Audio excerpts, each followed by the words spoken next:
Hi friends, welcome back to my channel. അപ്പോൾ ഇന്ന് നമ്മൾ വീണ്ടും വന്നിരിക്കുന്നത് തേങ്ങ ഇല്ലാത്ത റെസിപ്പീസുമായിട്ടാണ്. അപ്പോൾ ഒരു കുക്കർ വെച്ചിട്ടുണ്ട്. ഇതിനകത്തേക്ക് നമ്മൾ ചേർത്ത് കൊടുക്കുന്ന ഒരു പിടിയോളം തൂവരപ്പരിപ്പാണ്. നല്ലൊരു പിടി മതി കേട്ടോ. എന്നിട്ട് ഇത് നന്നായിട്ടൊന്ന് കഴുകി വൃത്തിയാക്കണം. നല്ല പോലെ ഒരു പിടി എടുക്കണം, നിറച്ചെടുക്കണം കേട്ടോ. നന്നായിട്ട് കഴുകി വൃത്തിയാക്കി വേവാൻ ആവശ്യത്തിനുള്ള വെള്ളം കൂടി ഒഴിച്ചതിന് ശേഷം നമുക്ക് ഒരു വിസിൽ കേൾപ്പിച്ചതൊന്ന് വേവിച്ചെടുക്കണം. അപ്പോൾ ഇതിനകത്തേക്ക് നമുക്ക് ആവശ്യത്തിന് ഉപ്പ് ചേർത്ത് കൊടുക്കാം. ഒരു ഒരു കപ്പോളം 1-1.5 കപ്പോളം വെള്ളം ഒഴിക്കുക കേട്ടോ. എന്നിട്ട് ഇതൊന്ന് വെന്ത് വരട്ടെ, നമുക്കൊന്ന് അടച്ച് വെച്ച് വേവിച്ചെടുക്കാം. നന്നായിട്ട് വെന്ത് ഉടഞ്ഞോട്ടെ, കുഴപ്പമൊന്നുമില്ല കേട്ടോ. നന്നായിട്ട് വേവണം. പരിപ്പ് വേവുമ്പോഴാണ് ശരിക്കും ആ ഒരു ടേസ്റ്റ് കിട്ടുക. നമ്മൾ പരിപ്പ് കറിയൊന്നുമല്ല കേട്ടോ ചെയ്യുന്നത്, പക്ഷെ നല്ല ടേസ്റ്റാണ്. മസ്റ്റായിട്ടും ട്രൈ ചെയ്യുക. അപ്പോൾ അടച്ച് വെച്ചിട്ട് വിസിൽ വെച്ചിട്ട് നമുക്കൊന്ന് ഒരു 2-3 വിസിൽ കേൾപ്പിച്ചെടുത്തോളൂ കേട്ടോ. ഇപ്പോൾ കുതിർത്തിട്ടൊക്കെയാണ് ചെയ്യുന്നതെന്നുണ്ടെങ്കിൽ ഒരു വിസിലൊക്കെ കേൾപ്പിച്ചെടുത്താലും മതി. അപ്പോൾ ഇതൊന്നായി വരട്ടെ. ഈ സമയത്ത് നമുക്കൊരു പാൻ വയ്ക്കാം. പാൻ ചൂടാകുമ്പോഴേക്കും കുറച്ച് വെളിച്ചെണ്ണ ഒഴിച്ചു കൊടുക്കാം. വെളിച്ചെണ്ണ ചൂടാകുമ്പോഴേക്കും ഇത്തിരി കടുകിട്ടൊന്ന് പൊട്ടിക്കാം.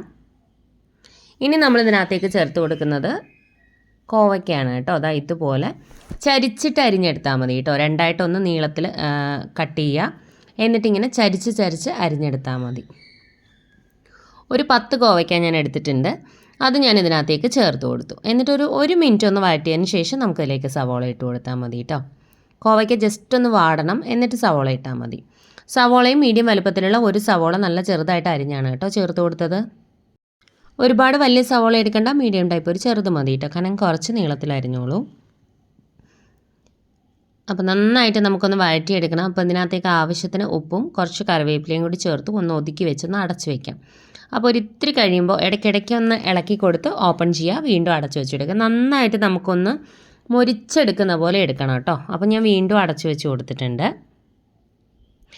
ഇനി നമുക്ക് ഏകദേശം ഒരു 1/4 വേവായി വരുന്ന സമയത്ത് ഒരു 1/4 ടീസ്പൂൺ മഞ്ഞൾപ്പൊടി ചേർത്ത് കൊടുക്കാം. എന്നിട്ട് നന്നായിട്ട് ഇളക്കി കൊടുക്കാം. നന്നായിട്ട് മൊരിച്ചെടുക്കണം കേട്ടോ. കുറച്ച് ടൈം എടുത്ത് തന്നെ ഇളക്കി കൊടുത്ത് അടച്ച് വെച്ച് കൊടുത്താൽ മതി. ഇപ്പോൾ അത്യാവശ്യം നന്നായിട്ട് കളറൊക്കെ മാറിയല്ലോ. അപ്പോഴാണ് നമ്മൾ മഞ്ഞൾപ്പൊടി ചേർത്ത് കൊടുക്കുന്നത്. മഞ്ഞൾപ്പൊടി ചേർത്ത് മഞ്ഞൾപ്പൊടിയുടെ ആ റോ ടേസ്റ്റ് ഒന്ന് മാറുന്ന വരെ നമുക്കൊന്ന് വഴറ്റിയെടുക്കേണ്ടതായിട്ടുണ്ട്. നന്നായിട്ട് വഴറ്റി കൊടുക്കുക. ഇനി നമുക്ക് ഇതിൽ നമ്മൾ പച്ചമുളകൊന്നും ചേർക്കുന്നില്ല. ഇനി ഇതിനകത്തേക്ക് നമ്മൾ ചേർത്ത് കൊടുക്കുന്ന ക്രഷ്ഡ് ചില്ലി, നമ്മുടെ ചതച്ച വറ്റൽമുളകാണ് കേട്ടോ.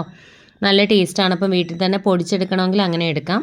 അപ്പോൾ 1 ടീസ്പൂണോളം ചേർത്ത് കൊടുത്തു. നിങ്ങളുടെ എരിവിനനുസരിച്ച് ചേർത്ത് കൊടുക്കുക. അധികം എരിവ് വേണ്ടാത്തവർക്ക് 1/2 ടീസ്പൂണൊക്കെ ചേർത്ത് കൊടുത്താലും മതി കേട്ടോ. അപ്പോൾ അത്യാവശ്യം എരിവുണ്ടാവും. അതുകൊണ്ട് നിങ്ങളുടെ എരിവിനനുസരിച്ച് മാത്രം ചേർത്ത് കൊടുക്കുക. എന്നിട്ട് നന്നായിട്ട് ഒതുക്കിയിട്ട് അടച്ച് വയ്ക്കുക.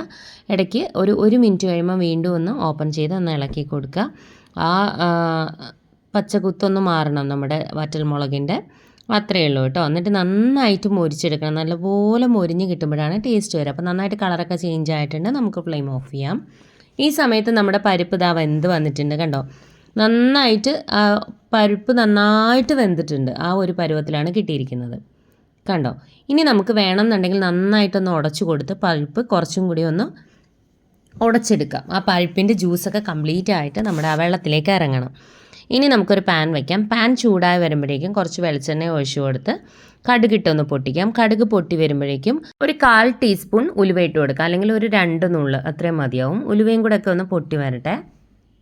ഇതിനകത്തേക്ക് നമുക്കൊരു 2 വറ്റൽമുളക് 2ആയിട്ട് കട്ട് ചെയ്ത് കൂടി ഇട്ട് കൊടുക്കുന്നുണ്ട്. ഇനി നമ്മളിതിനകത്തേക്ക് ചേർത്ത് കൊടുക്കുന്നത് ചെറിയുള്ളിയാണ്. ഒരു 7-8 ചെറിയുള്ളി ചേർത്ത് കൊടുക്കുക. അപ്പോൾ ആവശ്യത്തിന് കറിവേപ്പില കൂടി ചേർത്തിട്ടുണ്ട്. ഒരു 7-8 ചെറിയുള്ളി മീഡിയം ടൈപ്പ് കേട്ടോ. ഒരു 4-5 വെളുത്തുള്ളി കൂടി കനം കുറച്ച് അരിഞ്ഞ് നമ്മളിതിലേക്ക് ചേർത്ത് കൊടുക്കാം. നല്ല വലിയ ചെറിയുള്ളി ആണെങ്കിൽ ഒരു 5 എണ്ണമൊക്കെ ചേർത്ത് കൊടുത്താലും മതി കേട്ടോ. എന്നിട്ട് നമുക്ക് നന്നായിട്ട് ഇതൊന്ന് വഴറ്റിയെടുക്കാം. കറിവേപ്പില ആവശ്യത്തിന് ചേർത്തിട്ടുണ്ട്. ഇതുപോലെ ഒരു ചെറിയ കഷ്ണം കായം കൂടി ചേർത്തിട്ടുണ്ട്. കായം ഇങ്ങനെ പീസായിട്ട് കയ്യിലില്ലാത്തവർക്ക് ഒരു 1/4 ടീസ്പൂൺ കായപ്പൊടി ചേർത്ത് കൊടുത്താലും മതി കേട്ടോ. എന്നിട്ട് ഒരു 1/2 ടീസ്പൂൺ ചെറിയ ജീരകം, നല്ല ജീരകമാണ്, അതുകൂടി ഇട്ട് കൊടുക്കുക. നല്ലൊരു ടേസ്റ്റ് കിട്ടും, നല്ലൊരു ഫ്ലേവറൊക്കെ കിട്ടും. അപ്പോൾ നല്ല പോലെ ഒന്ന് വഴറ്റിയെടുക്കാം. ഇനി നമ്മളിതിനകത്തേക്ക് ചേർത്ത് കൊടുക്കുന്നത് മീഡിയം വലുപ്പത്തിലുള്ള 2 തക്കാളിയാണ്. നല്ല പഴുത്ത തക്കാളി ചേർത്ത് കൊടുക്കുക കേട്ടോ. മീഡിയം ടൈപ്പ് 2 തക്കാളി. നല്ല പഴുത്ത തക്കാളി ആയിരിക്കണം, അപ്പോഴാണ് കൂടുതൽ ടേസ്റ്റ്. ഇനി നമുക്കൊന്ന് വഴറ്റിയെടുക്കാം. തക്കാളിയൊക്കെ അത്യാവശ്യം നന്നായിട്ട് വഴണ്ട് ഒന്ന് ഉടഞ്ഞ് വരണം.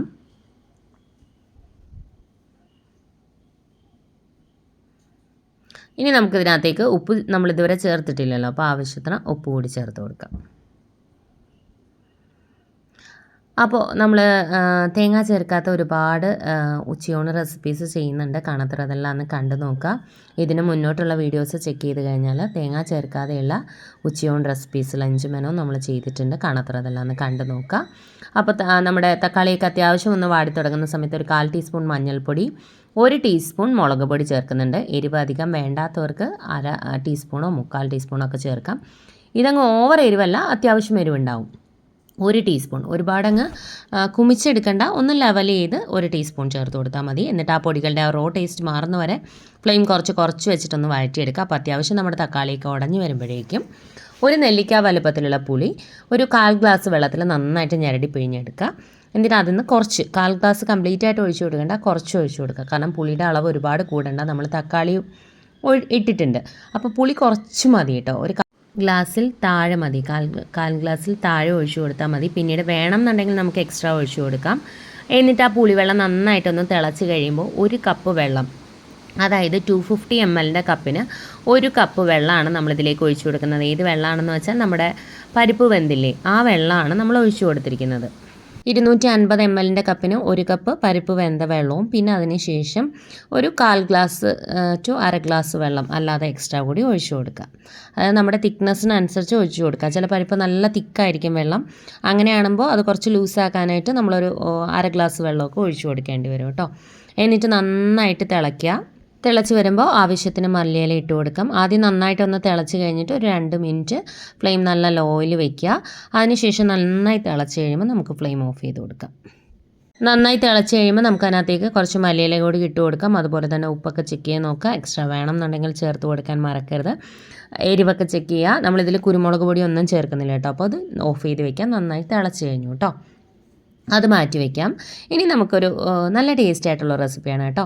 കുറച്ച് വെളിച്ചെണ്ണ ഒഴിച്ച് കടുകിട്ടൊന്ന് പൊട്ടിച്ച് 2 വറ്റൽമുളക് 2ആയിട്ട് കട്ട് ചെയ്ത് കൂടി ഇട്ട് കൊടുത്തതിന് ശേഷം അതൊന്ന് റോസ്റ്റായി വരുമ്പോൾ നമ്മളിതിനകത്തേക്ക് ചേർത്ത് കൊടുക്കുന്ന ഒരു മീഡിയം ടൈപ്പ് ഒരു ക്യാരറ്റ് കനം കുറച്ച് നീളത്തിലരിഞ്ഞതും, ഒരു അരമുറി സവോളയും, വലിയ സവോളയല്ല, ഒരു നല്ല ചെറുതാണെങ്കിൽ ഒരെണ്ണം ചേർക്കാം, മീഡിയം ടൈപ്പൊക്കെ ആണെങ്കിൽ അരമുറി സവോള കനം കുറച്ചരിഞ്ഞതും, ഒരു പച്ചമുളക് മതി. അധികം എരിവ് വേണ്ടുന്നവർക്ക് 1 2 ഒക്കെ ചേർക്കാം. പക്ഷെ ഞാൻ ഒരു പച്ചമുളകാണ് കുറച്ച് നീളത്തിൽ കട്ട് ചെയ്തിട്ട് കൊടുത്തു. കുറച്ച് കറിവേപ്പിലയും ആവശ്യത്തിന് ഉപ്പും ചേർത്തിട്ട് നമുക്കിതൊന്ന് വഴറ്റിയെടുക്കാം. ക്യാരറ്റ് നല്ല കനം കുറച്ച് അരിയണം കേട്ടോ. കനം കുറച്ച് നീളത്തിൽ അരിയുക. അപ്പം ജസ്റ്റ് ഒന്ന് ആവി കയറുമ്പം തന്നെ ക്യാരറ്റ് അങ്ങോട്ട് സോഫ്റ്റ് ആവും, വേവും. അത്രയും മതിയാവും കേട്ടോ. ഒരുപാട് ഈ സവോളയൊക്കെ ഒരുപാട് വഴറ്റിയെടുക്കേണ്ട ആവശ്യമൊന്നുമില്ല. ക്യാരറ്റും സവോളയും ജസ്റ്റ് ഒന്ന് വെന്ത് തുടങ്ങുന്ന ഒരു സ്റ്റേജിൽ നമുക്ക് ഫ്ലെയിം ഓഫ് ചെയ്ത് വെക്കാം. ആ ഒരു ക്രഞ്ച്നെസ് മാറുമ്പോൾ ഫ്ലെയിം ഓഫ് ചെയ്യുക. ഒരുപാടങ്ങ് വഴണ്ട് അങ്ങ് സോഫ്റ്റ് ആവുന്ന പരുവം വരെ ആവരുത്. എന്നിട്ട് ഫ്ലെയിം ഓഫ് ചെയ്തതിന് ശേഷം ഒരു 1/2 കപ്പ് തൈര്, നല്ല കട്ട തൈരാണ് ഇതിലേക്ക് ചേർത്ത് കൊടുക്കുന്നത്. ഫ്ലെയിം ഓഫ് ചെയ്തിട്ടേ ചേർത്ത് കൊടുക്കാവൂ കേട്ടോ. ഒരു 2 മിനിറ്റ് കൊണ്ട് ഉണ്ടാക്കാൻ പറ്റുന്ന ഒരു കറിയാണ്. നന്നായിട്ട് ഇളക്കി യോജിപ്പിച്ച് കൊടുക്കുക. ഒരുപാട് ലൂസാക്കി തൈര് വെള്ളം പോലെ ആക്കി ഒഴിച്ച് കൊടുക്കരുത്. നല്ല കട്ട തൈര് 1/2 കപ്പ് ഒഴിച്ച് ഇതിങ്ങനെ കുറച്ചിങ്ങനെ തിക്കായിരിക്കണം, ലൂസായിട്ടല്ല, ഇങ്ങനെ തിക്കായിട്ടിരിക്കുന്ന പരുവാണ് കേട്ടോ. ഇത്രയേ ഉള്ളൂ, സിമ്പിളാണ് കേട്ടോ. നമ്മുടെ പച്ചമുളകും കറിവേപ്പിലയും ക്യാരറ്റും അതുപോലെ തന്നെ സവോളയും മതിയാവും. അത്രയേ ഉള്ളൂ കേട്ടോ. അത്രയേ ഉള്ളൂ. നമുക്ക് ഫ്ലെയിം ഓഫ് ചെയ്യാം. ഫ്ലെയിം ഓഫ് ചെയ്ത് തൈര് ചേർത്ത് കൊടുക്കുക, ഓഫ് ചെയ്ത് വെക്കുക. അത്രയേ ഉള്ളൂ. മിക്സ് ചെയ്തിട്ട് ഓഫ് ചെയ്യാം. ഇനി നമുക്ക് ചോറ് വിളമ്പിയാലോ. അപ്പോൾ നമ്മൾ കുറച്ച് ചോറ് വിളമ്പിയിട്ടുണ്ട്. ഇനി നമ്മുടെ കോവയ്ക്ക ചേർത്ത് കൊടുക്കാം. ഇനി കുറച്ച് മാങ്ങാച്ചാറ്.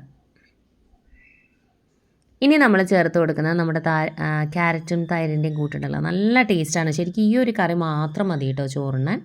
2 പപ്പടം, 2 മീൻ പൊരിച്ചത്, അത് ഉണ്ടായിരുന്നുകൊണ്ട് മാത്രം വെച്ചതാണ് കേട്ടോ. ഇനി നമ്മുടെ പരിപ്പ് രസം, നല്ല ടേസ്റ്റാണ്, മസ്റ്റായിട്ടും ട്രൈ ചെയ്യാം കേട്ടോ. സൂപ്പർ കറിയാണ്. ഇനി സ്ലൈസ് ചെയ്ത 2 സാലഡ് കുക്കുംബർ കൂടി വെച്ച് കൊടുത്തിട്ടുണ്ട്.